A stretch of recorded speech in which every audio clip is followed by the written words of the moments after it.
colleague, Mr. Mike Williams, to come and talk to us about the Gulf of Guinea and maritime security challenges. And as an organisation involved in auditing the standards of private maritime security companies, the business model in West Africa is complex for the pirates, and it's more complex for the people trying to provide security. So please listen to the things he's going to be telling us. Good afternoon, ladies and gentlemen. My name is Mike Williams, just been mentioned, and Maritime International is a UK-based maritime security company, UK compliant, and is licensed accordingly. And we'll discuss and go through some of those steps in more detail. Firstly, I'd like to thank the alumni for the invitation to speak today, and did meet some of the guys up in Liverpool, where I'm from. So please, if anybody has any difficulties understanding my accent, then just tell me to slow down, and I'll try and speak as slowly and as deliberately as I possibly can. Okay, the proliferation of private maritime security companies raises a key question for ship owners, operators and managers: how to identify professional, well-trained personnel who demonstrate best management practices and operate in full compliance with all international and UK laws and regulations. The decision by owners and flag states to authorise the use of armed guards was not taken lightly. Only after extensive vetting and due diligence are they permitted to board and deliver their services. Determining whether a company meets the relevant laws and regulations can, however, be more challenging, as the movement of firearms between different jurisdictions requires a comprehensive understanding of firearms laws. All UK companies, for example, must comply with the provision of Export Control Order Act 2008 and hold an appropriate licence issued by Business Innovation and Skills (BIS) for the transfer of firearms and other restricted goods, so this includes body armour and other items, between ports. Additional local country licences are required to import, store and export firearms. Flag state approval is required prior to embarking on security teams. Rules for the use of force must be consistent with flag state and local laws, and failure to comply with applicable laws and regulations may result in the extradition of a master, ships officers and security teams following an incident involving the use of firearms. So if we think back to the incidents off the west coast of India, that is still ongoing today. With the increasing threat and activity of piracy in the Gulf of Guinea, there is more demand placed upon us, the private maritime security companies, who have established long relations and track records with proven provision of services to deliver professional and trusted anti-piracy services to the various stakeholders, but now in an environment that is much more complex in terms of regulations and licensing. So the aim of this presentation really is to discuss with you the problems and the challenges that we face as security providers to the shipping community. First of all, I'd like to give you a little bit more detail about Maritime International to give you an understanding of an example of a UK compliant company. There are a number of companies licensed by UK BIS, and the overarching licence of the Open General Trade Control Licence is the one that we must maintain in accordance to the services that we provide. I'll follow that with a current situation brief. I won't go into it in too much detail, but I'll give you an overview of the current situation that we see in the Gulf of Guinea. We'll talk a little bit more about the challenges specifically we face as a private maritime security company. I'll discuss a little bit more in length about the stakeholder requirements. Now, week on week, month on month, year on year, this list of demands by the various stakeholders, whether the owners or flag state, are increasing as we go by. In some respects, it's a good thing, but in others, it's now starting to become restrictive in what we're trying to achieve. And finally, we'll talk about matters arising, and in particular, the ISO 28007. It's already been mentioned today, the MLC Labour Convention, and an additional, which has also been mentioned today, is the ECAS, the Economic Regime for Counter-Piracy in West Virgin Gulf of Guinea. And I'll finally touch on some future points, just on a personal point of view and opinions rather than industry standard. Okay, so first of all, Maritime International, who are we and what is our experience? We've got long-standing maritime experience with regards to counter-piracy, counter-terrorism and terrorism globally. And the UK, British forces, which most of our guys come from, have got experience in this field.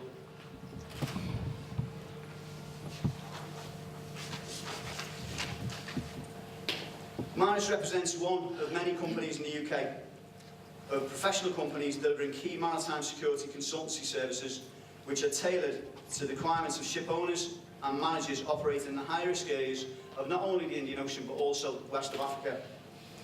Maris has established a reputation for attention to detail and a personalised service undertaking operations in full compliance with UK and overseas applicable laws and licensing requirements. We are fully committed to delivering the highest professional standards of service and adopting established best management practices which are captured in bespoke company operating procedures, which, as you can imagine, can be quite complex. The various challenges that we have within the company setup primarily is the recruitment and the selection of our guys that we are going to put on another stakeholder's ship or asset, and in the event of a piracy attack, ultimately be able to use lethal force. In order for us to do that safely, legally, and without danger of safety concerns, it takes a hell of a lot of training and selection, vetting and selection processes to get that put through. So I'd just like to touch on some of the things that we focus on. We must have a sound understanding of the requirements of the ship owners and managers. We must have a high state of level of awareness in regards to the intelligence and actually what's happening out in the Gulf of Guinea or the Indian Ocean. We must have meticulous attention to detail. Serial numbers must be correct, weapon numbers must be correct, the details of each individual must be correct. The implications of us getting it wrong are people go to prison, people go to jail, and it's a serious incident that will follow. So we must be meticulous in our approach. The next point I'd like to point out is really important. We must focus on training of our guys properly and adequately. The fact that somebody's been in the military in the past isn't enough. It's a different theatre, it's a different mindset, and it's a different approach that we must take. We're not there for rules of engagement. We're there to avoid, deter, and to be able to use force if and when we need to. So it's a different approach required, which means extensive training. We must have detailed standard operating procedures, and this is, as you can imagine, very, very detailed with regards to the firearms, ammunition, regulations, and rules for use of force. Some points on this, on the company delivery. And then finally, probably the most important thing that we must achieve, compliance with international laws and regulations. We must have detailed knowledge of relevant laws and regulations, regardless of where we are, and they always change. Flag states have different approaches and opinions and understanding. Different legislation in different parts of the country and world are always changing on a continuous basis. We must have routine liaison with flag state, local country licensing authorities. Again, it's developing. It's still quite a young industry in terms that it's been going for 5 or 10 years in regards to the onboard armed security teams that are now been flag approved going forward. So it is still quite in its infancy. We must have strict adherence to all conditions that are put upon us. We cannot make decisions with regards to a firearm going to a certain part of the world if licenses are not already in place. As we say, the implications and the liberty of our guys who we've got with those weapons are all too important. And the bottom and most important thing is that we will not refuse, we will refuse to compromise any professional standards. Sometimes we get requests from certain ship owners who say, we've not got flag state, but we want armed guards on board. If we haven't got flag state approval, then we don't go on board the ship. It's simple as that. And we cannot compromise that professional standard. A quick look at our structure, really, before I actually get into the meat of what I want to talk about, which is regards to the threat in the Gulf of Guinea. This part of the screen is our already in place Indian Ocean teams that we've worked up, taking a number of years to build, and are now Tier 1 accredited for oil majors and others. This aspect of the service delivery is the Gulf of Guinea approach that we must adhere to.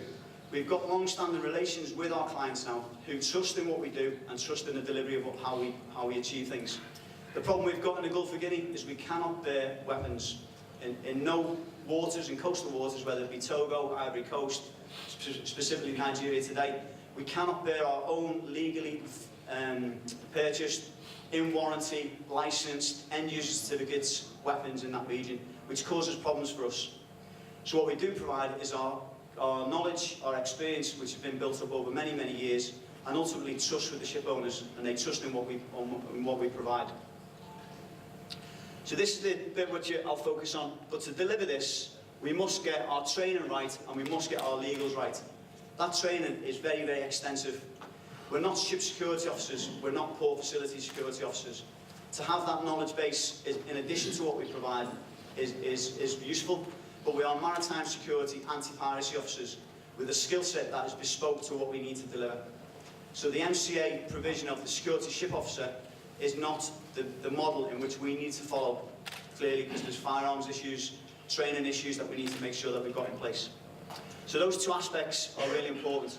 Our two providers, Trident UK is a long-standing, now recognised provider of maritime security anti-piracy training, which we have bought into from an early stage, and they deliver 5-day courses for all our operatives, which they must attend and pass. The one underneath, formerly known as WMS Firearms, it's now called Orion Firearms, is the only full-bore weapon training course that we've got here in the UK, which allows our guys to get the relevant and correct training that they need to transfer their skills from the military into the anti-piracy delivery of services. On the right-hand side, we have our commercial management team to ensure that all our liabilities, our GuardCon, which is the industry standard services agreement that we put in place, is all in order and is correct. Okay, let's move on to the actual meat of the subject and the current situation and threats in the Gulf of Guinea. I'll first start by saying that the figures that I'm going to publish today are figures that are out in the open environment, but does not really truly reflect actually what is happening in the Gulf of Guinea. It is estimated that it could be as low as 50% more, or I should say as high as 50% more as what the figures I'll show you today. Because a lot of incidents go unreported through a number of reasons. Embarrassment, somebody's been told to make sure that they've got security on board, but have chosen commercially not to do it, and therefore have fell foul of it, so they want to pay the insurance or whatever reason they deem necessary. But it doesn't show a true reflection of the figures. Okay, so in 2013 to date, for this year so far, we've had 55 attacks and 8 hijacks. And I'll quickly mention, as of this morning, there's been another hijack on the 12th of August, and then yesterday morning there was an incident off Lagos in the anchorage at Anchor where 8 pirates tried to board with hook and poles, but were deterred by the alarm systems on board. So that's ongoing on a daily basis. And as you can see, it's not just in the Nigeria region, you know, it's spread in the Gulf of Guinea generally. So thus far, 55 attacks and 8 hijacks reported, as we know of today. Compare that to this time last year for the same period, 36 attacks and 5 hijacks. So a small increase in the hijacks and a considerable increase in the attacks. This next slide demonstrates the spread and the reach of which these attacks are happening. As again, it's not focused just in the Nigeria region. It's as far northwest as Guinea, with MV Team Spirit on the 9th of July in 2011. Cap Theodora, 120 odd miles off the coast of Nigeria on the 16th of April 2013, and down to the southeast, Vix Duke II on the 19th of July 2011 off Angola. So it demonstrates that it's not just a Nigeria problem, it's spread across the whole of the Gulf of Guinea. What types of piracy are we dealing with? Simple robbery and theft, mainly in ports and anchorages throughout the Gulf of Guinea, as I say. These guys will normally abandon if detected and will not carry on the attack, so we're pretty much low-key. And their aim is purely ship stores and crew possessions. We go up a level, we start talking about armed robbery, heavily armed gangs, mainly in the Nigeria region, but also with activity now developing in Benin and Togo. These guys are more aggressive, they've got a better approach to the way they do their business, and normally don't back down with regards to being detected or being fired upon. And as I say, the higher levels of violence. Next level up, the kidnapping with ransom demands. It was mentioned before that it's normally theft that's focused. In the past it has, and historically it has been, but it's definitely now changing, and that is developing more. Well-armed pirates board, kidnap crew, and typically the chief engineers and the master, concentrated in more of the Niger Delta region. But in 2013, this year, we've seen that started to spread further out to sea. We never get any details of the issues of the ransoms or payments that have been paid, so we have no idea of what activity is going on that side of things. But there's definitely a move into target ships which are more container-like rather than just the oil and gas side of things. MV City of Yemen, 25th of April 2013, demonstrates this. And then finally, the tanker hijacking. This is definitely becoming a problem. Tanker cargo bunkered to an illegal daughter vessel, normally for about 3 to 5 days, by which time, on average, between $3 and $5 million worth of cargo have been stolen. Typically the vessel is released 5 days afterwards, and this can involve the kidnapping to illicit cooperation to try and persuade or coerce for the payments to be made. Okay, let's focus a little bit more on Nigeria itself. Again, I'm not going to go into too much detail on this, but this in the last month, not including the 2 instances I just mentioned, is the points that I'd like to point out. One off Togo, one down in Gabon. You can just see the red behind that, the amber circle there, and then this one, which is an attack. So the 2 hijacks and the attack, which is this one, which I'll talk about in more detail in a second.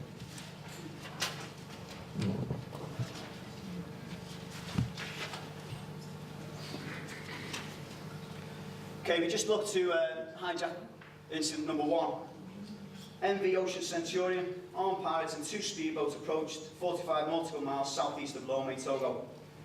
They took hostage all crew members, stole their personal belongings, and ordered the master to sail south and then towards Togo and then back in towards the border, where they disembarked and escaped via a speedboat.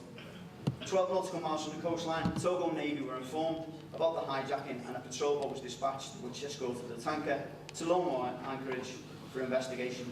2 crew members were injured and were taken to the local medical facility.